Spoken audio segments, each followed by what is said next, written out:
మీ ఘనమైన పవిత్రమైన శ్రేష్టమైన నామమునకు వందనాలు దేవా. ఈ యొక్క పునరుద్ధారణ దినాన మీ పాదాల చెంత చేరి మీ విలువైనటువంటి మాటలను మేము ధ్యానించబోచుండగా ఆత్మ సహాయంతో అందుకు నడిపించమని, విన్నటువంటి మాటలు మా బ్రతుకును మా జీవితాన్ని సరిచేసుకొని మీ కొరకు ఇంకా ఉన్నతంగా బ్రతుకు నిత్యత్వాన్ని స్వతంత్రించుకునే భాగ్యాన్ని మా అందరికీ కూడా దయచేయమని, వాక్యం ఉంటున్నప్పుడు మా యొక్క హృదయాలంతా సహాయం అనుగ్రహించమని యేసుక్రీస్తు వారి పవిత్రమైనటువంటి నామంలో ప్రార్థన వేడుకుంటున్నాము తండ్రి.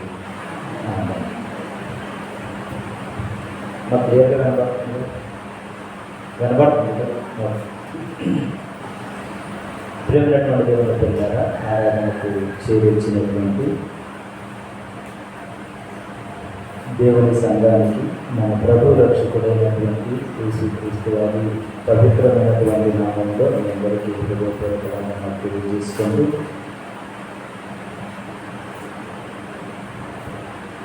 పరిశుద్ధ గ్రంథాన్ని మనం తెలిసి అపోస్తలుడైనటువంటి పౌలు గారు తిమోతికి ఉత్తరాన్ని రాస్తూ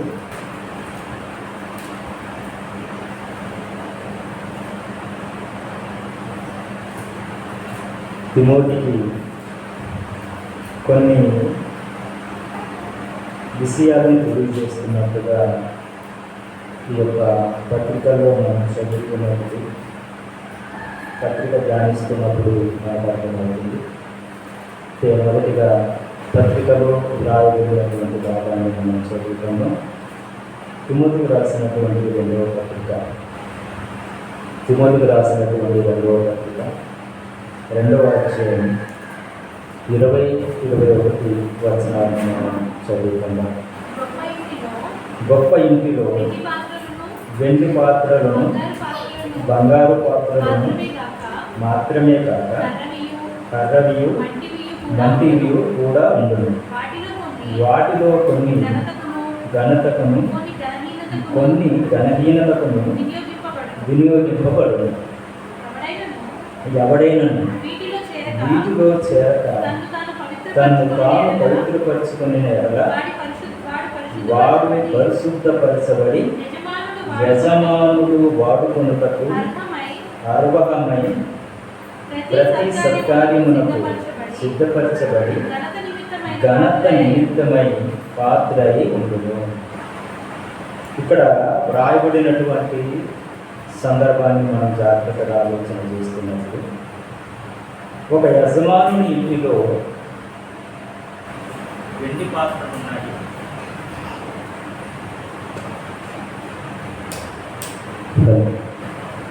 ఒక యజమానుని ఇంటిలో వెండి పాత్రలు ఉన్నాయి, బంగారు పాత్రలు ఉన్నాయి, అలాగే కర్ర పాత్రలు ఉన్నాయి, మట్టితో చేయబడినటువంటి పాత్రలు ఉన్నాయి. మనం జాగ్రత్తగా ఆలోచన చేస్తున్నప్పుడు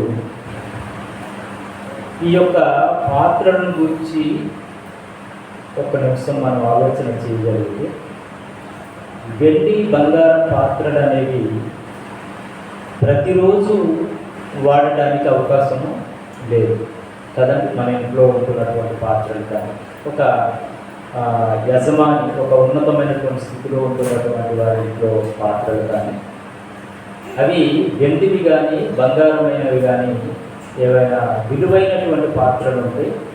అవి ప్రతిరోజు వాడటానికి అవకాశం లేదు. మరి ఎప్పుడెప్పుడు వాడతారు అంటే, ఏదైనా శుభకార్యాలు జరుగుతున్నప్పుడు వెండి పాత్రలు కానీ బంగారు పాత్రలు కానీ వాడటం అనేది జరుగుతుంది. మరి చెక్కతో చేయబడినటువంటివి కానివ్వండి, లేక మట్టితో చేయబడినటువంటివి కానివ్వండి, ఇవి మాత్రము ప్రతిరోజు మనం దాన్ని వాడుతూ ఉంటాం. ఈ ప్రతిరోజు వాడుతున్నటువంటి పాత్రలు కానివ్వండి, అప్పుడప్పుడు అవకాశాన్ని బట్టి వాడుతున్నటువంటి పాత్రలు కానివ్వండి, ఈ రెండు పాత్రల గురించి కూడా ఇక్కడ మాట్లాడుతూ, ఈ రెండు పాత్రలు కూడా ఎలా ఉండాలి అంటే, అది బంగారమైనా కానీ, వెండైనా కానీ, కర్ర అయినా కానీ, ఏమంటే మట్టి అయినా కానీ, అది పరిశుద్ధపరచబడాలి అనే విషయాన్ని తెలియజేస్తుంది. అంటే ఎంత ఘనమైనటువంటి వ్యక్తి అయినా కానివ్వండి, ఎంత దీనస్థితిలో ఉంటున్నటువంటి వ్యక్తి అయినా కానివ్వండి, దేవుని దృష్టిలో మనం ఆలోచన చేస్తున్నటువంటి సమాజంలో కొన్ని ఆధిక్యతలు అనేవి మనకు కనబడుతూ ఉంటుంది. ఈ ఆధిక్యతలను బట్టి ఈరోజు భక్తి ప్రదర్శించడం అనేది ఎక్కువగా మనం చూస్తూ ఉంటుంటాం. ఒక ధనవంతుడు సంఘానికి వచ్చినప్పుడు వారిని వేరేలాగా చూసే పరిస్థితులు సంఘంలో కనబడుతుంటాయి. అలాగే ఒక పేదవాడు వచ్చినప్పుడు ఆ పేదవాడిని చూసే విధానం కూడా వేరేగా సంఘంలో కనబడుతుంది. ఇది మనుషులు ఏర్పాటు చేసుకున్నటువంటి తారతమ్యాలు, మనుషులకు ఇస్తున్నటువంటి విలువలు. మనుషుల యొక్క ఆలోచనలు వేరు, దేవుని యొక్క ఆలోచనలు వేరు. మనము మనుషుల్లో ఉంటున్నటువంటి ఆస్తిపాస్తులను బట్టి, మనిషికి ఉన్నటువంటి అందచందాలను బట్టి, మనిషికి ఉన్నటువంటి స్థితిగతులను బట్టి వారిని విలువ కట్టి మనం ఆలోచిస్తుంటాం, లేకపోతే వారిని హెచ్చుగా ఎంచుతూ ఉంటుంటాం. పేదవారిని చూస్తున్నప్పుడు ఆయన ఉన్నటువంటి స్థితిని బట్టి సంఘం అలాగే ప్రవర్తిస్తుంటుంది, సంఘ సేవకులు అలాగే ప్రవర్తిస్తుంటారు, సమాజం కూడా అలాగే ప్రవర్తిస్తుంది. సమాజం అయితే వారికి అర్థం కాకపోవడాన్ని బట్టేమో, సమాజానికి కొన్ని విలువలు ఉన్నాయి కాబట్టి ఇలాంటి వారిని మనం గౌరవించాలి అనే ఆలోచనలతో వారు ఉంటారు కాబట్టి వారు అలా చూసిన వారి గురించి మనం ఆలోచించవలసినటువంటి అవసరం లేదు. కానీ సంఘంలో ఉంటున్నటువంటి మనము మాత్రము పేదవానికి ఒకలాగా చూడటం, ధనికుడిని ఒకలాగా చూడటం, ఉన్నతమైనటువంటి స్థితిలో ఉన్నటువంటి వ్యక్తిని ఒకలాగా చూడటం, అంగహీనుడుగా ఉంటున్నటువంటి వారిని ఒకలాగా చూడటం అనేది సంఘంలో అది జరగదు. అలా చేయకూడదు అనేది మనకు అర్థమవుతుంది. కానీ ఇక్కడ దేవుడు చెబుతున్నటువంటి మాట ఏంటంటే, అది బంగారు పాత్ర అయినా సరే, వెండి పాత్ర అయినా సరే, కర్ర పాత్ర అయినా సరే, మట్టి పాత్ర అయినా సరే, అది పరిశుద్ధపరచబడాలి. ఆ పాత్ర ఏమవ్వాలండి? పరిశుద్ధపరచబడాలి. ఆ పరిశుద్ధపరచబడకపోతే ఏమంటే ఆ పాత్ర ఆ ఒక యజమానుడు వాడుకోవడానికి అర్హత లేదు. ఆ ఒక పాత్ర వాడబడడానికి అర్హత లేదు. ప్రియమైనటువంటి దేవుని పిల్లలారా, మనం జాగ్రత్తగా ఆలోచన చేస్తున్నప్పుడు అండి, అపోస్తలుడైనటువంటి పౌలు గారి యొక్క జీవితంలో కూడా తను మాట్లాడుతున్నటువంటి మాటల్ని ఒకసారి మనం గమనించినట్లయితే, కొరింథీయులకు రాసినటువంటి రెండవ పత్రిక 4వ అధ్యాయము 7వ వచనాన్ని ఒకసారి మనం ఆలోచన చేద్దాం. కొరింథీయులకు రాసినటువంటి 2వ పత్రిక 4వ అధ్యాయము 7వ వచనాన్ని మనం చదువుకోగలిగితే, అయినను ఆ బలాధిక్యము మా మూలమైనది కాక దేవునిదై ఉండునట్లు మంటి ఘటములలో ఈ ఐశ్వర్యము మాకు కలదు అంటున్నారు. అపోస్తలుడైనటువంటి పౌలు గారు మాట్లాడుతున్నటువంటి మాట ఏంటంటే, ఆయన సువార్త ప్రకటిస్తున్నటువంటి క్రమంలో, లేక దేవుణ్ణి విశ్వసించిన తర్వాత ఆయన జీవితంలో ఆయన వాడుకుంటున్నటువంటి విధానం గురించి మాట్లాడుతూ, ఆయనకున్నటువంటి స్థితిగతుల్ని పక్కన పెడుతూ, లేక ఆయనకున్నటువంటి జ్ఞాన విషయంలో కానివ్వండి, ఆయనకున్నటువంటి ఆధిక్యత విషయంలో కానివ్వండి, వీటన్నిటిని కూడా పక్కన పెడుతున్నట్టుగా మనం చూస్తున్నాం. ఎందుకంటే ఈ యొక్క మట్టి ఘట్టములో అంటే ఏ పాత్రగా వాడబడాలి అని ఆయన ఆలోచిస్తున్నారు, లేకపోతే అనుకుంటున్నారు అని మనం ఒకసారి ఆలోచన చేస్తే, ఒక మట్టి పాత్రగా వాడబడాలి అనుకుంటున్నారు అనేది అక్కడ రాయబడుతున్నటువంటి మాటని బట్టి మనం అర్థం చేసుకోవాలి. కానీ చాలామంది యొక్క ఆలోచనలు ఎలా ఉంటాయంటే, బంగారు పాత్రలుగా వాడబడాలి అనే ఆలోచనలతో ఎక్కువగా సమాజంలో ఉంటుంటారు. అంటే ఆ ఒక విలువ, ఆ ఒక వెండి కానీ బంగారం కానీ ఆ ఒక తలతల మెరిసే విధంగా మనం ఉండాలి అనే ఆలోచనలతో మనుషులు ఉంటుంటారు. కానీ ఏ పాత్ర అయినా సరే అది పరిశుద్ధపరచబడాలి అనేది ఒకటి.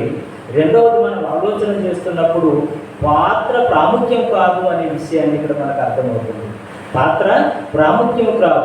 ఆ ఒక పాత్రలో దేవుడు పెట్టినటువంటి ఆలోచనలు, దేవుడు పెట్టినటువంటి సంకల్పంలో భాగంగా ఏదైతే అనుసరించి దేవుడిచ్చినటువంటి జ్ఞానముతో ఎవరైతే ముందుకు వెళ్తారో ఆ ఐశ్వర్యము దేవుడిచ్చింది అని చెప్తున్నాడు ఇక్కడ.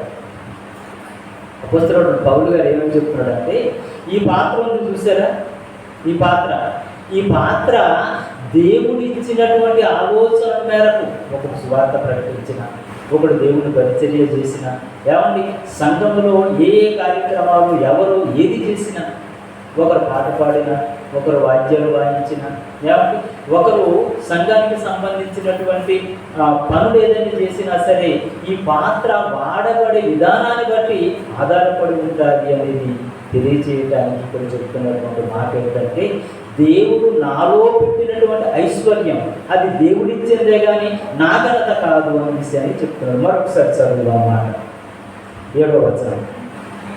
అయినను మా బలాధిక్యము మా మూలమైనది కాక, మా బలాధిక్యము ఏ మూలమైనది కాదు, మా మూలమైనది కాదు. అంటే మా ఒక్క సొంత జ్ఞానం కానివ్వండి, మా సొంత సామర్థ్యం కానివ్వండి, మా సొంత తెలివితేటలు కానివ్వండి, ఏమంటే అనేక మందికి సువార్తను చెప్పి నడిపించినటువంటి విధానంలో చూస్తున్నప్పుడు, ఏమండి సంఘాలు కట్టుకుంటున్నప్పుడు, సంఘాలు అభివృద్ధి జరుగుతున్నప్పుడు చాలామంది నా అనే ఒక పదాన్ని వాడుతున్నట్టుగా మనం చూస్తుంటాం. నా సంఘము నేను సంపాదించుకున్నది అన్నట్టుగా మాట్లాడుతున్నట్టుగా మనం చూస్తున్నాం. కానీ సంఘము ఎవరిది అంటే సంఘము క్రీస్తుది. సంఘం ఎవరిదండి? క్రీస్తుది. సంఘముకి క్రీస్తు ఇచ్చినటువంటి సంఘాన్ని మనము నడిపించవలసినటువంటి బాధ్యతను తీసుకుంటున్నటువంటి పరిస్థితుల్లో మనం ఉంటున్నాం. కాబట్టి ఏ బలాధిక్యమైనా సరే మా వల్ల కలిగింది కాదు అంటున్నాడు. మా వల్ల జరిగింది కాదు. ఏది సంపాదించుకున్నా, ఏది సాధించుకున్నా, ఏమండి సంఘములో ఏది మనం పొందుకున్నా అది మన బలాధిక్యం కాదండి కదా. దేవుని యొక్క ఉచితమైనటువంటి కృప. ఈరోజు మనం రక్షణలోనికి వచ్చాము అంటే నిజంగా చాలామంది గురించి ఆలోచన చేస్తున్నప్పుడు అండి, దేవుని యొక్క చిత్తం ఆ వ్యక్తి పట్ల ఉంది కాబట్టి క్రీస్తులోనికి వచ్చాడు అనిపిస్తుంటారు. ఎందుకు అంటేనండి, చాలామంది ఉన్నారు ప్రపంచవ్యాప్తంగా చూస్తున్నప్పుడు, అందరూ క్రీస్తులోనికి ఎందుకు రాలేకపోతున్నారు? అందరూ క్రీస్తు ఆకర్షింపబడే విధంగా ఎందుకు ఉండలేకపోతున్నారు? లేక అందరినీ క్రీస్తు ఎందుకు ఆకర్షించలేకపోతున్నారు అంటే ఆయా వ్యక్తుల్లో ఏదో దేవునికి నచ్చినటువంటి ఆకర్షణకరమైనటువంటి ఒక మంచి లక్షణం ఉంది కాబట్టి వారు ఆకర్షింపబడ్డారు కాబట్టి దేవుళ్ళలోకి వచ్చేవారు అని మనం చెప్పాలి. ప్రతి వ్యక్తిలో కూడా మనం ఈరోజు ఇక్కడ సంఘానికి వచ్చి కూర్చున్నాము అంటే మనకు తెలియనటువంటి ఒక మంచి లక్షణము దేవునికి తెలుసు. మనల్ని దేవుడు ఆకర్షిస్తున్నాడు. ఆ విధంగా ఆకర్షించాడు కాబట్టి మనం దేవుడి సన్నిధికి రాగలిగేవాడి. లేక మన కుటుంబీకుల్లో చాలామంది ఉండొచ్చు, మన చుట్టుపక్కల ఉన్నటువంటి వారిలో చాలామంది ఉండొచ్చు, మనకు మరి బంధువుల్లో చాలామంది ఉండొచ్చు, మన స్నేహితుల్లో చాలామంది ఉన్నారు. వీళ్ళందరూ ఎందుకు రాలేకపోతున్నారు? ఒకసారి మనం పరిశీలిస్తున్నప్పుడు అండి అది మన బలాధిక్యతము కాదు. మనం మన కుటుంబ సభ్యులకు సువార్త చెప్పట్లేదా? చెబుతున్నాం. పోనీ మన బ్రతుకు ద్వారా వారు కనిపించట్లేదా? కనిపిస్తుంది. మన క్రైస్తవులు అన్న సంగతి వారికి తెలియదా? అందరికీ తెలుసు. కానీ అందరూ ఎందుకు రాలేకపోతున్నారు అంటే అది మన శక్తి సామర్థ్యాలతో సువార్త ప్రకటించి ఎవరినో దేవునిలోకి నడిపించేసామని మనం గొప్పలు చెప్పుకునే విధంగా కాదు. ఈరోజు సంఘాలకు ఉన్నటువంటి పరిస్థితులు ఎలా కనబడుతున్నాయంటేనండి, సంఘం నిర్మించుకున్న తర్వాత యానివర్సరీ డే పేరు పెట్టుకుంటున్నారు. అంటే మా సంఘము స్థాపించి అంటే 4 గోడలు కట్టుకొని ఆ గోడలు మేము స్థాపించి ఇన్ని సంవత్సరాలు అయింది సెలబ్రేట్ చేసుకొని వారి యొక్క మహిమల్ని చూపించుకునే ప్రయత్నాలు ఎక్కువగా జరుగుతున్నాయి. నీవు సంఘాన్ని స్థాపించావు అంటే నీవు చేసినటువంటి పని ఏమైనా కనబడుతుందా? దేవుణ్ణి ఎరగనటువంటి వానికి ఒక్కరికైనా సువార్త ప్రకటించి దేవుళ్ళు నడిపించేనా మన జీవిత కాలం అంతట్లో మనం ఒకసారి ఆలోచన చేస్తే ఒకసారి ఆలోచన చేస్తేనండి, మనం యేసుక్రీస్తు వారిని నమ్ముకొని ఒక 20 సంవత్సరాలు, 10 సంవత్సరాలు, 15 సంవత్సరాలు అవుతుంది. ఒక వ్యక్తిని, ఒక అన్యుడిని దేవునిలోనికి నడిపించగలిగే ఒక ప్రయత్నం అనేది మనం చేసామా? ఏమంటే ఒక ఉద్యోగం సంపాదించడానికి ఎన్నో ప్రయత్నాలు చేస్తాం మనం కదా. కొంత ఆస్తిపాస్తులు మనం కూడగొట్టుకోవడానికి ఎన్నో ప్రయత్నాలు చేస్తాం. ఒక భూమిని కొనుక్కోవడానికి ఎన్నో ప్రయత్నాలు చేస్తాం. అంటే మనకు ఉన్నటువంటి ఆసక్తి, దాన్ని సంపాదించాలనే ఒక తృష్ణతో, ఒక ఆలోచనతో మనం ఏం చేస్తామంటే, మనం రాత్రి పగలు కష్టపడి ఇబ్బంది అయినా, అవమానమైనా, ఏదైనా సరే, ఎలాగైనా సరే, ఏ విధంగా అయినా సరే దాన్ని మనం సొంతం చేసుకోవాలనే ఆలోచన మనలో ఉంటుంది. కానీ ఒక వ్యక్తిని నా జీవితంలో నేను చనిపోయేలోపు ఒక అన్యుడిని దేవునిలోనికి నడిపించాలి అని ఒక గోల్ పెట్టుకున్నామా మనం ఎప్పుడైనా? మరి యానివర్సరీ ఎందుకు చేసుకుంటున్నాం? గోడల్ని కట్టుకొని శృంగారంగా చక్కగా అలంకరించుకొని, ఏమండి మా ఒక చర్చి నిర్మించుకొని 10 సంవత్సరాలు అయింది, 15 సంవత్సరాలు అయింది అని చెప్పి మనకు మనం మహిమపరుచుకునే విధంగా మన ముందు కూర్చున్నటువంటి వ్యక్తిని మనం కొద్దిమందిని ఆహ్వానించి, ఏమండి ఇంత గొప్పగా మేము కట్టుకున్నాము, ఇన్ని సంవత్సరాల నుండి మేము దేవునిలో ఉన్నామని మన మహిమని చాటుకునే ప్రయత్నాలే మనం చేస్తున్నామే తప్ప ఒక ఆత్మను రక్షించే కార్యక్రమం ఏమైనా జరుగుతుందా? ఏమండి అలా జరగట్లేదు. అలా జరగటానికి మన వంతు ప్రయత్నంగా మనం ఏమైనా చేయగలుగుతున్నాము? ఏమన్నా ఏ కార్యక్రమాలు చేసినా సరే అది మన మహిమల్ని, మన గొప్పతనాన్ని మనం చూపించుకోవడానికి చేస్తున్నాం. ఈ భక్తి కూడా లోకంలో ఎలా మారిపోయిందంటేనండి, ఒకనాటి కాలంలో భక్తి జీవితం అనేది వారు బ్రతుకును మార్చేదిగా కనబడుతుండేది. కానీ ఈరోజు భక్తి ఆ ఒక ఆడంబరాలకు ఎక్కువగా తాగించే విధంగా కనబడుతున్నాయి. వారు పెట్టే ఆ ఒక డెకరేషన్ కానివ్వండి, వారు పెట్టే ఫుడ్ విషయంలో కానివ్వండి, వారు చేసే కార్యక్రమాలన్నీ కూడా ఎలా కనబడుతున్నాయంటే ఏదో వారి యొక్క మహిమను చూపించుకోవడానికి, వారి ఘనతను చాటుకోవడానికి చేస్తున్నట్టుగా కనబడుతున్నాయి తప్ప దేవుణ్ణి మహిమపరిచే విధంగా, దేవుడు సంతోషపడే విధంగా చేసే కార్యక్రమాలు ఏమీ కూడా ఎక్కడ కనిపించటం లేదండి.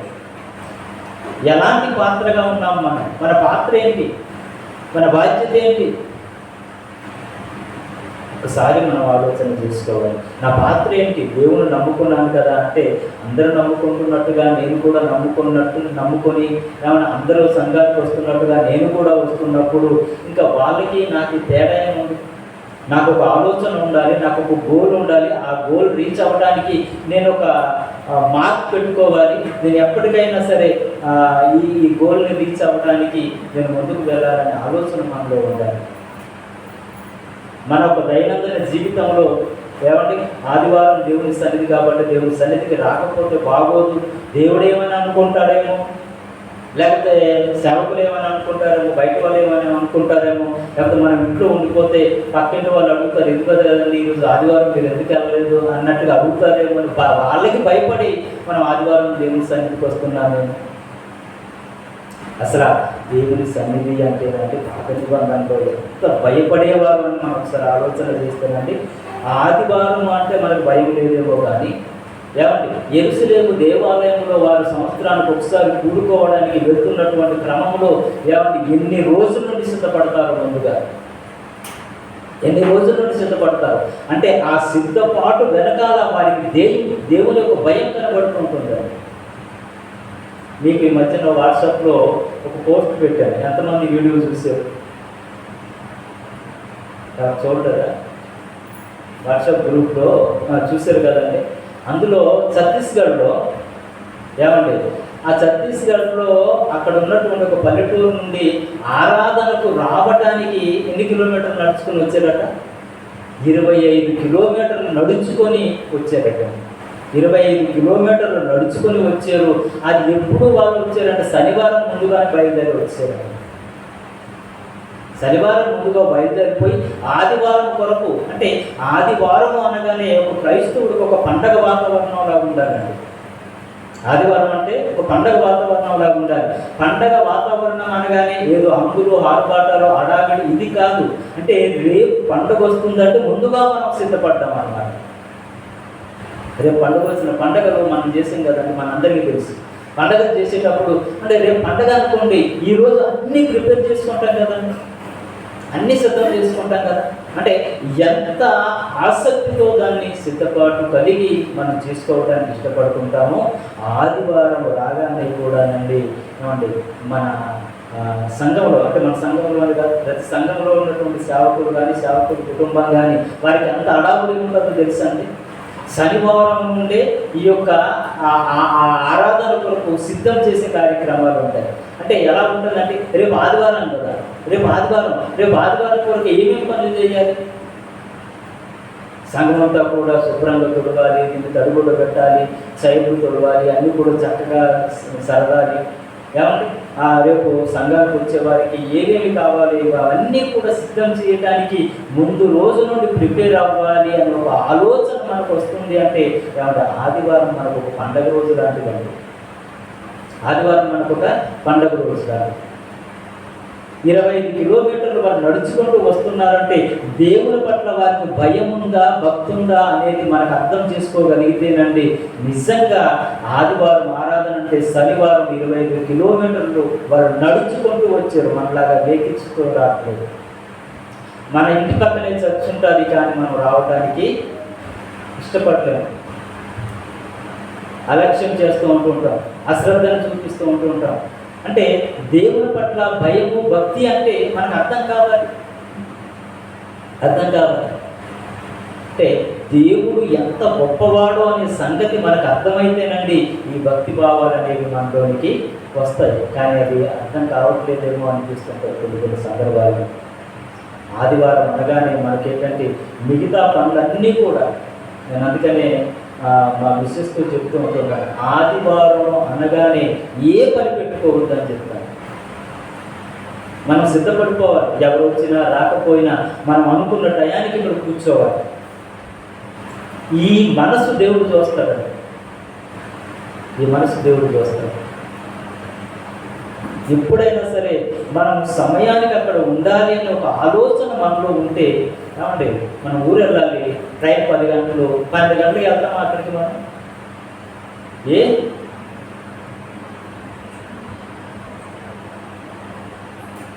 ఇక్కడ చక్కగా టైం మెయింటైన్ చేస్తాం. ఇంకా ఒక అరగంట ముందే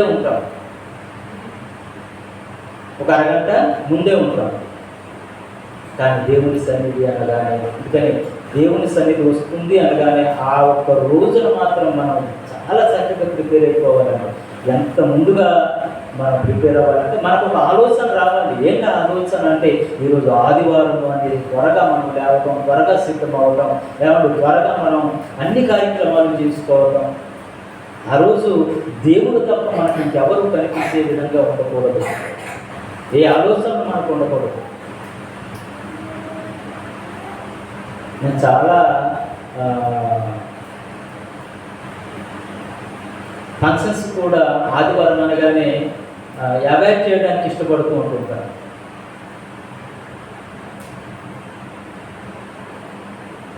ఆదివారం వచ్చిన తర్వాత ఏదైనా ఫంక్షన్ ఉందంటే ఆరాధన ముగించుకొని అవసరమైతే చాలా సందర్భాల్లో కూడా మా సొంత వాళ్ళైనా సరే, మన బంధువులైనా సరే, ఆదివారం వాళ్ళు ఫంక్షన్ పెట్టుకుంటున్నాము అంటే ఆరాధన ముగించుకొని సాయంత్రం వెళ్ళి కలుస్తాం. ఆదివారం ఆరాధన విడిచిపెట్టి అక్కడికి వెళ్ళి చేసేది ఏముందండి?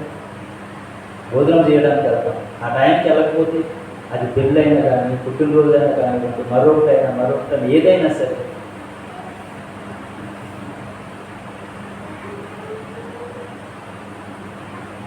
అంటే ఒక సంఘ నాయకుడుగా ఉంటున్నటువంటి వ్యక్తి ఎలా ఉండాలి అనేది ఒకసారి ఆలోచన చేసుకున్నాను. విశ్వాసులు అనుకోండి, ఆ దగ్గరలో ఉంటున్నటువంటి మందిరానికి వెళ్ళి మధ్యాహ్నం భోజనం టైంకి వెళ్ళాలి. భోజనానికి అది పిలుస్తారా? పెళ్ళైనా ఫంక్షన్ ఏదైనా సరే, ఆదివారానికి మనం ఇస్తున్నటువంటి ప్రాధాన్యత ఏంటి అనేది దేవుడు గమనిస్తూ ఉంటుంటారు. ఇక్కడ పౌలు గారు మాట్లాడుతున్నటువంటి మాటని, మా బలాతిశయం వలన ఏది మేము చెయ్యము. నిజంగా మందిరం శుభ్రం చేసే విషయంలో సంజయ్ గారు నిన్న వేరే కూడికకు వెళ్ళి, స్త్రీల కూడికకు వెళ్ళి ఆ కూడికలు చూసుకొని సాయంత్రం అక్కడి నుండి అలాగే ఇక్కడికి వచ్చేసి మందిరం కడిగేసి శుభ్రంగా చైర్లను తీసేసి ఇవన్నీ పెట్టేసి వెళ్ళారు. అంటే ఇలాంటి పాత్రలు కావాలనేది దేవుని యొక్క ఉద్దేశం అండి. అంటే ఈ పాత్రలు ఎలాంటివి? పరిశుద్ధమైనటువంటి పాత్ర. ఎందుకు పరిశుద్ధమైనటువంటి పాత్ర అవుతుంది అంటే మనం నమ్ముకున్నటువంటి దేవుడు పరిశుద్ధుడు, నా పిల్లలు కూడా పరిశుద్ధులుగా ఉండాలి అనుకుంటున్నాను. వెండి పాత్ర అయినా, బంగారు పాత్ర అయినా, అది కర్ర పాత్ర అయినా సరే, లేక ఏమంటే మట్టి పాత్ర అయినా సరే, ఏ పాత్ర అయినా సరే పరిశుద్ధపరచబడినటువంటి పాత్రగా అది మలచబడాలి. పౌలు గారు మాట్లాడుతున్నటువంటి మాటను ఒకసారి మనం చూస్తే, అయినను నా బలాధిక్యము మా మూలమైనది కాక దేవునిదై ఉండునట్లు మంటి ఘటములో ఈ ఐశ్వర్యము మాకు కలదు. మంటి ఘటములో దేవుడు పెట్టినటువంటి ఐశ్వర్యం ఏమంటే మనలో దేవుడు పెట్టినటువంటి ఐశ్వర్యమే తప్ప మన బలాధిక్యత ఏమి కూడా లేదు అనే విషయాన్ని ఇక్కడ మనం గమనించాం. ఏమంటే ఒకసారి మనం ఆలోచన చేద్దాం. చేపలు పట్టుకుంటున్నటువంటి జాలరిగా ఉంటున్నటువంటి పేతురు, ఏమంటే చేపలు పట్టుకునే వాళ్ళు అంటే ఎంత చులకనగా ఉంటారు. జాలరులు అనగానే ఎక్కడో సముద్రంలో వెళ్ళి చేపలు పట్టుకొని వచ్చి వారి జీవనం చేసుకునేవారు అని చెప్పేసి ఊరు బయట ఎక్కడో ఉంటున్నటువంటి వారు, సముద్ర పొట్టులో ఎక్కడో బ్రతుకుతున్నటువంటి వారు. అలాంటి ఆ ఒక పాత్ర మాట్లాడినటువంటి మాటను మనం చూస్తున్నప్పుడు అండి, పేతురు రాసినటువంటి మొదటి పత్రిక 2వ అధ్యాయం 9వ వచనం, ఎంత అద్భుతమైనటువంటి మాటలు ఒక జాలరి నోట నుండి దేవుడు పలికించాడో అనేది మనకు అర్థమైతే, అయితే మీరు చీకటిలో నుండి ఆశ్చర్యకరమైనటువంటి తన వెలుగులోనికి మిమ్మల్ని పిలిచిన వాని గుణాతిశయములను ప్రచురం చేయు నిమిత్తము ఏర్పరచబడినటువంటి వంశమును, రాజులైన యాజక సమూహమును, పరిశుద్ధ జనమును, దేవుని సొత్తైన ప్రజలునై ఉన్నారు. ఏమంటే ఎలాంటి వ్యక్తి నుండి ఎలాంటి మాటలు దేవుడు పలికించాడో ఒకసారి ఆలోచన చేయండి. పౌలు గారు చెప్పారు కదా, మా బలాతిశయము చేత మేము ఏది చేయము, కానీ మాలో దేవుడు ఉంచినటువంటి ఐశ్వర్యం, ఆ విలువైనటువంటి మాటలు మనం చదువుతున్నప్పుడు ఈయన ఒక జాలరి, ఒక పేదవాడు, ఎన్నిక లేనటువంటి వాడు, చదువు సంఖ్య లేనటువంటి వాడు, సమాజంలో వెలివేయబడినటువంటి వారిగా అనిపించేవాడు, సమాజంలో చులకనగా చూడబడుతున్నటువంటి వారు. కానీ ఈ యొక్క వ్యక్తిలో నుండి, ఒక మట్టి పాత్రలో నుండి ఎలాంటి అద్భుతమైన జాలువారు, ఏమంటే ఆ ఒక మాటల్ని మనం చదువుతున్నప్పుడు ఏమంటున్నాడంటే, పరిశుద్ధ జనమును, దేవుని సొత్తైన ప్రజలను, ఏర్పరచబడినటువంటి వంశమును, రాజులైన యాజక సమూహములు. ఎలాంటి పదాలంటే ఆ మాటలు మనం చూడండి. ఆ పదాలు మనం చదువుతున్నప్పుడు, ఆ మాటలు మనం ఆలోచన చేస్తున్నప్పుడు, ఒక మట్టి పాత్రలో నుండి పరిశుద్ధపరిచి ఆ మట్టి పాత్ర నుండి ఎలాంటి పలుకులు పలికిస్తున్నాడో దేవుడు, ఎలాంటి మాటలు మాట్లాడిస్తున్నాడంటే మనం అనుకోవచ్చు. ఏమండి, చాలామంది మన ఒక ఆకారాన్ని బట్టి కానివ్వండి, మనకున్నటువంటి అంతచందాలను బట్టి కానివ్వండి, మనకున్నటువంటి స్థితిగతులను బట్టి కానివ్వండి, మనకున్నటువంటి పరిస్థితులను బట్టి కానివ్వండి, నేను దేవుని వరకు పనికిరాని వాడినేమో అనుకుంటుంటాము. మనం అనుకుంటామంటే కొంతమంది అగ్ర కులానికి సంబంధించినటువంటి దేవుని సేవలోకి వస్తే దేవుడు ఏ వాడుకుంటున్నాడండి అని అనుకుంటున్నాం. లేక కొంచెం ధనికుడు వాటిని చూస్తున్నప్పుడు దేవుడు ఈయన బాగా వాడుకుంటున్నారు అనేసి, లేక ఒక ఉద్యోగస్తుని చూసి ఈయన దేవుడు చక్కగా వాడుకుంటున్నాడు అని. కానీ ప్రతి ఒక్కరిని కూడా దేవుడు వాడుకుంటాడు అనే విషయం పేతురు గారిని చూస్తున్నప్పుడు మనకు అర్థమవుతుంది. ఒక మట్టి పాత్రగా ఉంటున్నటువంటి ఆయన, అంటే మట్టి పాత్ర అంటే పనికి రాదు, పగిలిపోయే పాత్ర, అది మట్టి అనగానే సులకనగా చూస్తున్నటువంటి పరిస్థితి. కానీ అందులో వాడబడే ఆ ఒక వస్తువులను గురించి మనం ఆలోచన చేయాలి. అంటే మనం ఎక్కువగా ఏం ఆలోచిస్తామంటే, ఎలా ఆలోచిస్తుంటామంటే, మీకు బాగా అర్థం కావడానికి ఒక విషయం చెప్తాను. మనం వాటర్ తాగడానికి కొన్ని పాత్రల్ని మనం వాడుతూ ఉంటుంటాం కదా. ఏ పాత్రలు వాడుతుంటాం? రాగి బాటలు వాడుతుంటుంటాం, స్టీల్ బాటలు వాడుతుంటుంటాం, ప్లాస్టిక్ బాటలు వాడుతుంటుంటాం, కుండవి వాడుతూ ఉంటుంటాం. అంటే మట్టితో చేసినటువంటి వాటిని వాడుతూ ఉంటుంటాం. ఏమంటే ఇందులో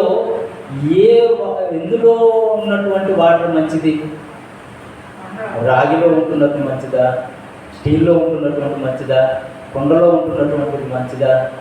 ఏమంటే ప్లాస్టిక్లో ఉంటున్నటువంటిది మంచిదా? ఆలోచన చేయాలి. మనం చాలాసార్లు రాగిలోది తాగితే మనకు మంచిది అనుకుంటుంటాం, లేక స్టీల్లో మనం తాగితే మంచిది అనుకుంటాం, లేక ప్లాస్టిక్లో తాగితే మంచిది అని చెప్పి ఇప్పుడు అందరూ కూడా ఏమండి యూజ్ అండ్ త్రో బాటిల్ అన్నీ వచ్చాయి కాబట్టి వాటిలో తాగితే మంచిది, లేక కుండలో తాగితే మంచిది అనుకుంటుంటాం.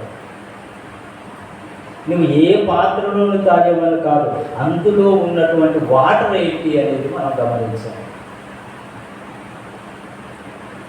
కుండ పాత్రలో మట్టి నీరు పోసామనుకోండి, బురద నీరు పోసామనుకోండి, అది తాగొచ్చా?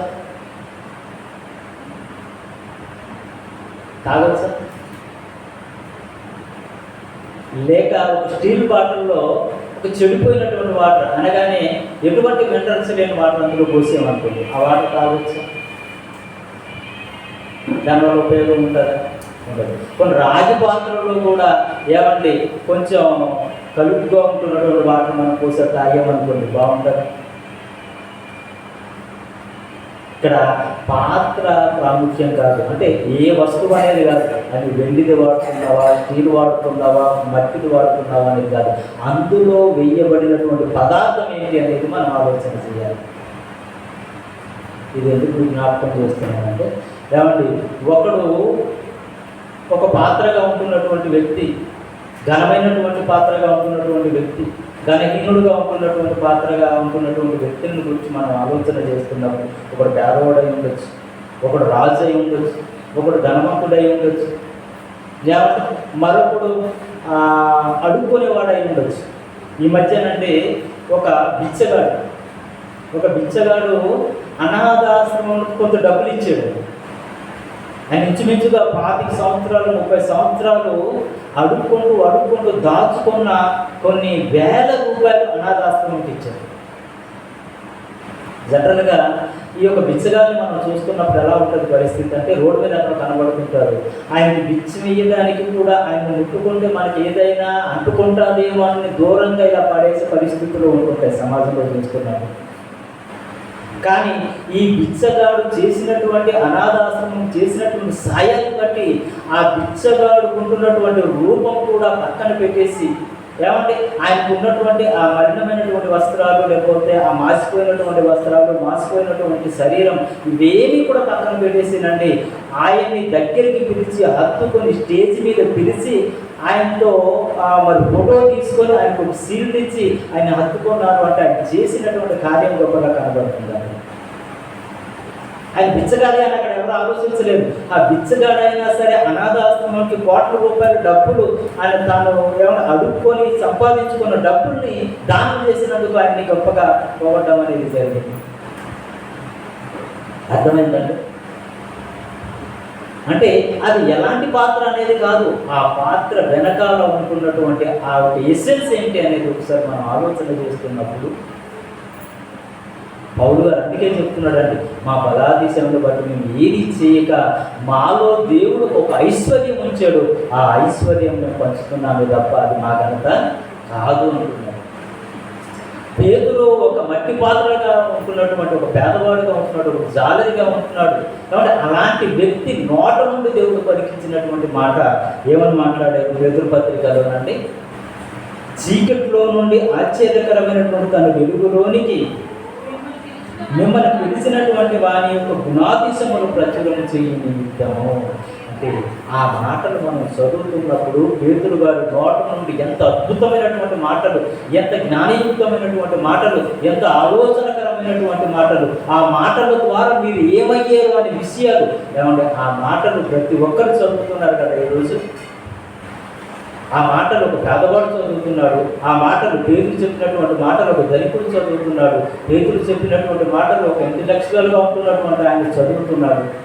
ఆ చదువుతున్నప్పుడు ఏమర్థమవుతుందంటే, అయితే మీరు చీకటిలో నుండి ఆశ్చర్యకరమైనటువంటి తన వెలుగులోనికి వచ్చారు అని యేసుక్రీస్తు వారిని గూర్చినటువంటి సువార్త అక్కడ ప్రకటిస్తున్నప్పుడు ఎలాంటి అద్భుతమైనటువంటి మాటలు దేవుడు ఆయన చేత మాట్లాడించాడు ఒకసారి ఆలోచన చేయండి.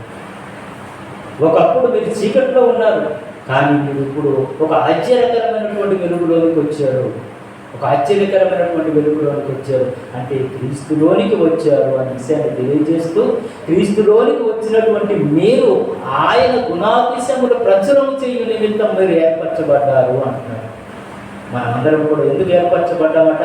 ఈ పాత్రలన్నీ కూడా ఎందుకు ఏర్పరచబడ్డాయి అంటే ఆయన గుణాతిశయములు ప్రచురం చేయడానికి. యేసుక్రీస్తు వారి గురించి చెప్పడానికి, ఆయన క్యారెక్టర్ గురించి చెప్పడానికి మనం అందరము కూడా ఏమంటే వివిధమైనటువంటి పాత్రల్లో మనం అందరము కూడా ఉన్నామనే సంగతి మనకు అర్థం కావాలి. ప్రచురం చేయు నిమిత్తము, గుణాతిశములు ప్రచురం చేయు నిమిత్తము మీరేమైపోయారట? ఏర్పరచబడినటువంటి వంశం అయిపోయారట. గొప్ప వంశం ఇచ్చాడు దేవుడు. ఏమంటే ఈ లోకంలో ఉన్నటువంటి వంశాల పేర్లు చెప్పుకొని గొప్పగా మాట్లాడుకుంటున్నటువంటి నీవు, దేవుడే నీకు ఒక గొప్ప వంశాన్ని ఇచ్చాడు. మనుషులు పెట్టుకున్నటువంటి వంశాలు కాదు, దేవుడు ఇచ్చినటువంటి వంశంలో నీవు చేర్చబడ్డావు అని చెప్తున్నాడు. పేతురు గారు ఏమని చెప్తున్నాడంటే, నేను జాలని అనుకుని ఈ రోజులు అనుకున్నాను, నేను ఎందుకు పనికిరాను అని అనుకున్నాను. ఎక్కడో దూరాన సముద్ర పొడ్డులో ఉంటున్నటువంటి జీవనం చేసుకొని చేపలు పట్టుకొని బ్రతికేవాడిని అనుకున్నాను. కానీ దేవుడు నాకు ఏం చేశాడో తెలుసా? ఒక వంశాన్ని ఇచ్చాడు.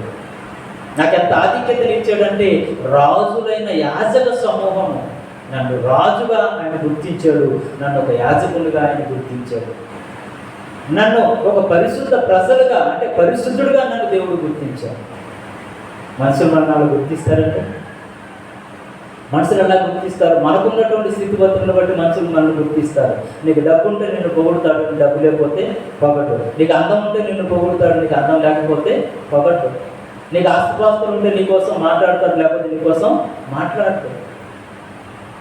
కానీ ఎందుకు పనికిరాని అన్నటువంటి మనల్ని కూడా దేవుడు ఎలా ఇస్తున్నాడు ఒకసారి ఆలోచన చేయాలి. దేవుని కృప ఆశ్చర్యకరమైనటువంటి వెలుగులోనికి తీసుకొని వచ్చి మనకు ఒక వంశాన్ని ఇచ్చాడు, మనకు రాజులుగా మనం ట్రీట్ చేస్తున్నాడు, మనకు ఒక యాజకులుగా మనకు గుర్తింపునిచ్చారు, మనల్ని పరిశుద్ధులుగా మనకు గుర్తింపునిచ్చాడు. దేవుడు తెలుసానండి, అన్నిటికంటే ముఖ్యం ఆయన సొత్తైనటువంటి బిడ్డగా మనం ఏర్పాటు చేసుకున్నాం. దేవుని కుమారుడుగా పిలువబడుతున్నాం. మనం ఎంత గొప్ప భాగ్యం అంటే, ఒక ప్రధానమంత్రికి కుమారుడు అంటే, ఒక ముఖ్యమంత్రికి కుమారుడు అంటే, ఒక ఎమ్మెల్యేకి కుమారుడు అంటేనే గొప్పగా బొమ్మ విరుచుకొని తిరుగుతున్నటువంటి ఈ రోజుల్లో దేవునికి నీవు కుమారుడుగా ఆధిక్యత దేవుడు మనకి ఇచ్చాడు. మనకి ఎంత గొప్పవాడు అంటే మనకు తెలియట్లేదు.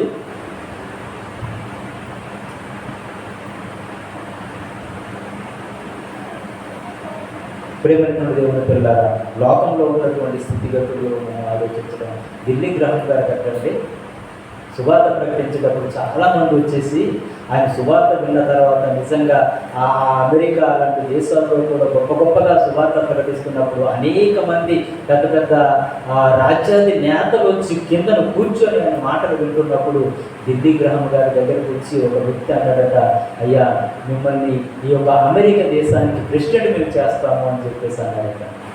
అంటే ప్రపంచ దేశాల్లో అగ్రరాజ్యంగా ఉంటున్నటువంటి దేశంలో నిన్ను ఒక గొప్ప ఉన్నతమైనటువంటి స్థితిలోనే మేము తీసుకొని వెళ్తాం, అలా చెయ్యాలని మేము అనుకుంటున్నామంటే ఢిల్లీ గ్రహం గారు అన్నారటండి, నాకు దేవుడిచ్చిన పదవి కంటే ఈ పదవి మాత్రం అన్నది. దేవుడిచ్చినటువంటి ఆ ఒక సువార్తికుని పదవి కంటే, దేవుని సేవకుని కంటే ఇంకా గొప్ప పదవి నాకు ఇంకేం కావాలి? ఏమంటే ఎవరైనా అమెరికా ప్రెసిడెంట్ చేస్తామంటే ఎవరైనా వదులుకుంటారు? వదులుకుంటారా? ఎవరు వదులుకుంటారు? అంటే దేవుడు మనకి ఇచ్చినటువంటి టైటిల్స్ మనం ఆలోచన చేస్తున్నప్పుడు మనకి ఎంత గొప్పవారో మనకు అర్థమవుతుంది. మనం అర్థం కాకపోవడం ఏంటంటే దేవుడు మనసు మనకు అర్థం కావట్లేదు, దేవుడు మాటలు మనకు అర్థం కావట్లేదు. పేతురు గారి వారు మాట్లాడిస్తున్నటువంటి మాటలు దేవుని సొత్తైనటువంటి ప్రజలనై ఉన్నారు మీరు. ఇంకా దేవుడే నా సొత్తు నువ్వు అని చెప్తున్నప్పుడు, నా సొత్తు, నా స్వాస్థ్యం, నా భాగం నువ్వు అని చెప్తున్నప్పుడు మనకి ఇంకేం కావాలి? అంతలా దేవుడు మనల్ని ప్రేమిస్తున్నాడు. ఎవరిని ప్రేమిస్తాడో తెలుసా? పరిశుద్ధమైనటువంటి పాత్రగా ఎవరు మార్చబడతారో వాళ్ళకి టైటిల్స్ అన్ని కూడా వర్తిస్తాయి. ఇంకొక పాత్ర గురించి మనం ఆలోచన చేస్తున్నప్పుడు మనందరికీ తెలుసు దావీదు గారు. మనందరికీ తెలుసు దావీదు గారు ఎవరు అంటే రాజు అని.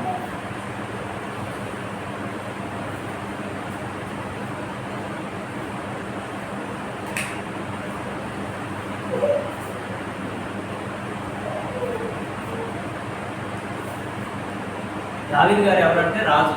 మనందరికీ తెలుసు కదండి, వినపడుతుంది కదా. రాజుగా ఉంటున్నటువంటి ఆయనకి ఎంత ఆధిక్యత ఇచ్చింది అంటేనండి, గొలియాతుని చంపడానికి చిన్న ఒడిసుతో ఏమంటే ఆ ఒక రాయితో ఆయన పుట్టిన తర్వాత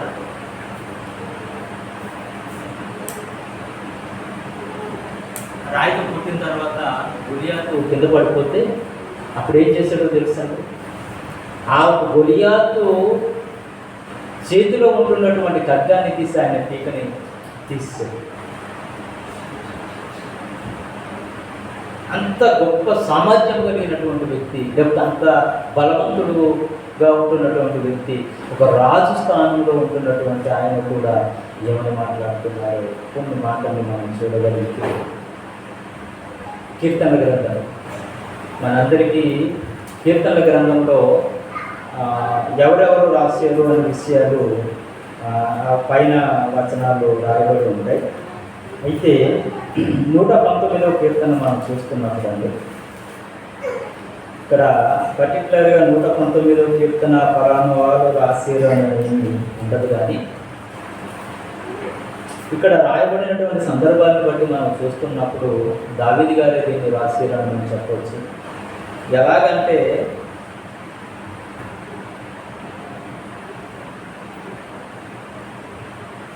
110వ కీర్తన నుండి మనం చూస్తున్నప్పుడు 110వ కీర్తన దావీదు గారి కీర్తన అని ఉంటుంది. ఆ తర్వాత 11లో కంటిన్యూషన్గా ఉంటుంది, 112 కంటిన్యూషన్గా ఉంటుంది, 13 కంటిన్యూషన్గా ఉంటుంది, 14 కంటిన్యూషన్గా ఉంటుంది, 16, 17, 18, 19 కూడా కంటిన్యూషన్గానే ఉంది. అంతే కదా. పైన ఎవరి పేర్లు లేవు, పైన ఎవరి పేర్లు ఫలానా కీర్తనకారుడు రాశాడు అనేది ఇందులో ఇవి ఉండదు. అంటే దీన్ని బట్టి మనం ఎలా ఆలోచించిన 119వ కీర్తన రచనల్ని బట్టి మనం చూసిన, ఆ పరిస్థితులను బట్టి మనం చూసిన, ఆయన జీవిత సత్యాన్ని మనం చూసిన, ఇది దావీదు గారే రాశారు అన్నట్టుగా మనకు అర్థమవుతుంది. మరి 119వ కీర్తన 140వ వచనాన్ని ఒకసారి మనం చదవగలిగితే, 119వ కీర్తన 140వ వచనం, నీ మాట మిక్కిలి స్వచ్ఛమైనది, అది నీ సేవకునికి ప్రియమైనది, నేను అల్పుడను నిరాకరింపబడినటువంటి వాడను, అయినను నీ ఉపదేశములను నేను మరవను. ఎవరైనా ఒక రాజుగా ఉంటున్నటువంటి దావీదు గారు ఏమని చెప్తున్నాడంటే, నేను అల్పుణ్ణి అంటారు. అల్పుణ్ణి అంటే ఒకసారి ఆలోచించండి, తనకు తాను ఎంత చక్కగా తగ్గించుకుంటూ ఒక స్థితిని కూడా మరిచిపోయి దేవుడి దగ్గరికి వచ్చేటప్పటికి ఒక పరిశుద్ధమైనటువంటి పాత్రగా మాట్లాడుతున్నటువంటి మాటను మనం చూస్తున్నాం. ఈయన ఒక వెండి పాత్రగా మనకు కనబడుతున్నాడు సమాజంలో చూస్తున్నప్పుడు, కానీ ఈయన మాటలను బట్టి మనకి ఏం కనబడుతుంది అంటే ఈయన ఒక పరిశుద్ధమైనటువంటి పాత్ర, అంటే ఒక మట్టి పాత్రలోనికి వచ్చేసి మాట్లాడుతున్నట్టుగా మనకు అర్థమవుతుంది. కదండి. ఒక మట్టి పాత్రలోనికి వచ్చేసి, అంటే మట్టి పాత్ర అనగానే, చెక్క పాత్ర అనగానే ఏమంటే తక్కువగా మనం చూస్తూ ఉంటుంటాం. కానీ తనకు తాను తగ్గించుకొని వచ్చినట్టుగా మనం చూస్తున్నాం. ఎలా చూడగలం దీన్ని, ఎలా మాట్లాడగలము, ఎలా మనం మరి దీని గురించి ఆలోచించగలం అంటే దీనికి ఆధారంగా మనం చూస్తున్నప్పుడు అండి ప్రభుత్వ యేసుక్రీస్తు వారు దేవుడై ఉండి ఏ శరీరాన్ని ధరించుకున్నాడట? మట్టి శరీరాన్ని ధరించుకుని భూమి మీద వచ్చాడు. ఎంత తగ్గించుకున్నాడు చూసారా? ఎవరి కోసం అంటే మన కోసం. దేవునితో మహిమ పొందినటువంటి ఆయన, దేవదూతల చేత ఏమని కొనియాడబడుతున్నటువంటి ఆయన, రాజులకు రాజు, ప్రభువులకు ప్రభువు, పరిశుద్ధుడని పిలువబడుతున్నటువంటి ఆయన, ప్రభునటువంటి యేసుక్రీస్తు వారు ఏమని ఎంత తగ్గించుకొని మట్టి పాత్రను ధరించుకొని భూమి మీదకి వచ్చాడు. ఒకసారి ఆలోచన చేయండి.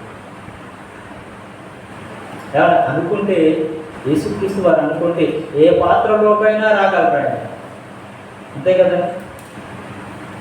అంటే ఆయన ఒక రాజుగా పిలువబడుతున్న ఆయన పుట్టేది కూడా ఎక్కడ పుట్టవచ్చు? ఒక రాజవంశంలో పుట్టవచ్చు.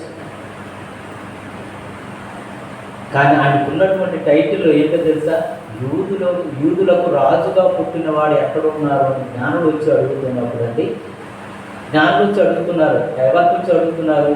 హేరోదు రాజు దగ్గరికి వచ్చి అడుగుతున్నారు. ఎందుకంటే రాజు ఎక్కడ పుడతాడు? రాజు గృహంలోనే పుడతాడు కదా అనుకున్నాం. రాజు దగ్గరికి వచ్చి అడుగుతున్నారు. ఏ రోజు రాజుగా పుట్టుకున్నటువంటి ఆ రాజగృహంలో పుడతాడని ఒక ఆలోచన కలిగి రాజు దగ్గరికి వచ్చి అడుగుతున్నారు. ఆయన పుట్టింది ఎక్కడో తెలుసా? ఎక్కడో పశువుల తొట్టులో పొలంలో పెట్టినటువంటి ప్రదేశం, చిన్న గ్రామంలో పుట్టాడు. చిన్న గ్రామంలో పుట్టాడు. చూడండి ఏ పాత్రగా వాడబడ్డానికి ఇష్టపడుతున్నారు ఒకసారి ఆలోచన చేయండి.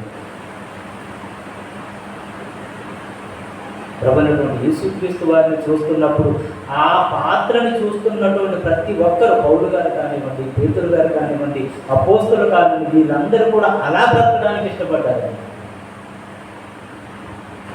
రాజులకు రాజు, ప్రభువులకు ప్రభు, చక్రవర్తిగా ఉంటున్నటువంటి ఆయన ఈ యొక్క మట్టి ఘటములోనికి ఆయన ఎలా తన వచ్చాడు, అలాంటిది మనకు మనం తగ్గించుకోకపోతే ఎలా అనే ఆలోచనలో వారు బ్రతికినప్పుడు వారి జీవితాన్ని మనం చూస్తున్నప్పుడు ఇక్కడ రాజుగా ఉంటున్నటువంటి ఏమంటే దావీదు గారు కూడా ఆయన మాటల్లో మనం చదువుతున్నప్పుడు 141వ వచనంలో నేను అల్పుడను, నేను అల్పుడను, ఆయనకు ఉన్నటువంటి స్థితిని మనం చూస్తున్నప్పుడు అంటే ఆయనకు బంగారం తెగులు, రాజసింహాసనంలో కూర్చున్నటువంటి వ్యక్తి, ఆయన కత్తి పట్టుకుంటే 10,000 మంది, అంటే యుద్ధ నైపుణ్యం కలిగినటువంటి వ్యక్తి. ఏమంటే ఇన్ని ఆధిక్యతలకు ఆయనకు ఉన్నా సరే ఆయన మాట్లాడుతున్నటువంటి మాట, నేను అల్పుడను, నిరాకరింపబడినటువంటి వాడను, అయినను నీ ఉపదేశమును నేను మరవను. అల్పుడను ఎవరో మాట్లాడగలరు అంటే ఆయన్ని ఎవరైతే ఎదుగుతారో వాళ్ళు మాత్రమే మాట్లాడగలరు, వాళ్ళు మాత్రమే మాట్లాడగలరు. ఇప్పుడు మనం ఏ పాత్రను మనం పోషిస్తున్నామో అనేది మనం అర్థం చేసుకోవడానికి మనం ప్రయత్నం చేయగలం. అందుకనే 151వ కీర్తనలో మనం చూస్తే, కీర్తన గ్రంథంలో 51వ అధ్యాయం 10వ వచనాన్ని ఒకసారి చదివితే, దేవా నా యందు శుద్ధ హృదయము కలుగజేయము, నా అంతరంగములో స్థిరమైనటువంటి మనసును నాకు నూతనముగా పుట్టించుము, నీ సన్నిధిలో నుండి నన్ను త్రోసివేయకము, నీ పరిశుద్ధాత్మను నా యొద్ద నుండి తీసివేయకము. దావీదు గారు అడుగుతున్నటువంటి ఆ ఒక మాటలు, లేకపోతే ప్రాధేయపడుతున్నటువంటి ఒక విన్నపాలను మనం చూస్తున్నప్పుడు ఏమండి, నాలో నుండి పరిశుద్ధాత్మ వెళ్ళిపోతే, నాలో దుష్టాత్మ వస్తే నేను ఎలా చెడిపోతానో భయంతో బ్రతుకుతున్నాడు. ఎప్పుడైతే మనలో నుండి పరిశుద్ధాత్మ వెళ్ళిపోతో మనలో దుష్టాత్ముడు వచ్చేస్తాడు. దుష్టాత్మలు వచ్చేస్తే ఎలా ఉండాలి మన పరిస్థితి అంటే మనకు తెలుసు.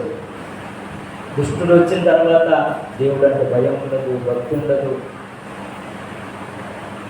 ప్రేమటువంటి దేవుడు పెద్ద ఒకసారి మనం ఆలోచించాలి. అపోస్తలుడైన పౌలు గారు తిమోతికి పత్రికను రాస్తూ తిమోతికి కొన్ని హెచ్చరికరమైనటువంటి మాటలను చెబుతూ ఏమండి ఒక యజమాని ఇంటిలో ఎలాంటి పాత్రలు ఉన్నాయో కూడా తెలియజేస్తూ ఈ పాత్రలన్నీ కూడా ఏ పాత్రగా మలచబడాలి అంటే ఒక పరిశుద్ధమైనటువంటి పాత్రగా మలచబడాలి, ఒక పరిశుద్ధమైనటువంటి పాత్రగా కొనియాడబడాలి. నువ్వు రాజువైనా సరే, అంటే ఒక బంగారు పాత్రమైనా సరే, నువ్వు మట్టి పాత్రమైనా, ఒక పేదరు లాంటి పాత్రమైనా సరే, ఏ పాత్రగా మార్చబడాలి? పరిశుద్ధమైనటువంటి పాత్రగా మార్చబడాలి. ఆ విధంగా మన బ్రతుకులు ఉండాలి అని దేవుడు మనల్ని కోరుకుంటున్నాడు. కనుక ప్రేమైనటువంటి దేవుని కింద మనం అందరము కూడా ఆలోచించవలసింది ఏంటంటే మన పాత్ర పరిశుద్ధమైనటువంటి పాత్రగా ఉందా అనేది మనకు మనం వ్యక్తిగతంగా పరిశీలించుకుంటూ మన ఒక పాత్ర ఏ విధంగా మలుచబడడానికి మనం ఇష్టపడుతున్నాము అనేది మనం ఆలోచించాలి. అప్పుడప్పుడు వాడబడే బంగారు పాత్రలాగా ఉండాలా, వెండి పాత్రలాగా ఉండాలి, ప్రతిరోజు వాడబడే మట్టి పాత్రలాగా ఉండాలి, మనకు మనం నిర్ణయం తీసుకుంటాం. అది ఘనంగా కనబడుతుంటుంది, విలువగా కనబడుతుంటుంది బంగారం, వెండి, కానీ అప్పుడప్పుడు వాడబడుతుంటారు, అప్పుడప్పుడు వాడబడుతుంటుంది. కానీ ప్రతిరోజు వాడబడే పాత్ర మట్టి పాత్రగా ఉంటుంది. అలాంటి పాత్రగా మనం ఉండాలి. ఏ పాత్రగా మనం ఉంటే బాగుంటుందో మనకు మనం వ్యక్తిగతంగా పరిశీలించుకోవాలి. ఎందుకంటే ఈ యొక్క బంగారు పాత్రలుగా వాడబడాలి అనుకుంటున్నటువంటి వారిలో ఏమొస్తుంటారంటే అహం వస్తుంటుంది, గొప్ప వస్తుంటుంది, ఇంకేమైనా ఆలోచనలు వేరే వేరే రావచ్చు. అలా కాకుండా ఒక మట్టి పాత్రగా ఉంటే తనకు తాను తగ్గించుకున్నట్టుగా ఉంటుంది. ప్రభువునటువంటి యేసుక్రీస్తు వారు మట్టి శరీరంలోకి వచ్చి మట్టి మనిషిగా బ్రతికి మట్టి మనుషులందరినీ కూడా మహిమగల మనుషులుగా మార్చారు. మనం కూడా అలాంటి పాత్రలను ధరించుకుంటూ మనము కూడా మహిమగల మనుషులుగా మార్చడానికి మట్టి పాత్రగా మనం వాడబడితే బాగుంటుంది అనేది దేవుని యొక్క దేశం. ఎలా వాడబడినా పర్లేదు, కానీ పరిశుద్ధమైనటువంటి పాత్రగా నీవు ఉండాలి, పరిశుద్ధమైనటువంటి పాత్రగా ఉండాలి. ఎందుకంటే బంగారు పాత్ర మట్టి పాత్రగా వాడబడడానికి కుదరదు. ఏమంటే వాష్రూమ్లో వాడే మగ్గు ఏమంటే శుభకార్యాలు వాడతారా? వాడడానికి లేదు. అలాగని చెప్పి బంగారం పాత్ర ఉందనుకోండి, వాష్రూమ్లో వాడతాము, అది వాడబడదు, వాడటానికి కుదరదు. కాబట్టి ఏ పాత్ర మనం పోషిస్తున్నామో అనేది మనకు మనం ఆత్మ పరిశీలన చేసుకుంటూ మంచి మట్టి పాత్రలుగా లేక పరిశుద్ధమైనటువంటి పాత్రలుగా వాడబడాలని ప్రేమతో మనం కోరుకుంటూ మరి ఒక మాటలు ముగిస్తున్నాను. కళ్ళు మూసుకుందాం, ప్రార్థన చేసుకుందాం. మనం అందరం కూడా తలలో ఉంచుకుందాం, ప్రార్థన చేసుకుందాం.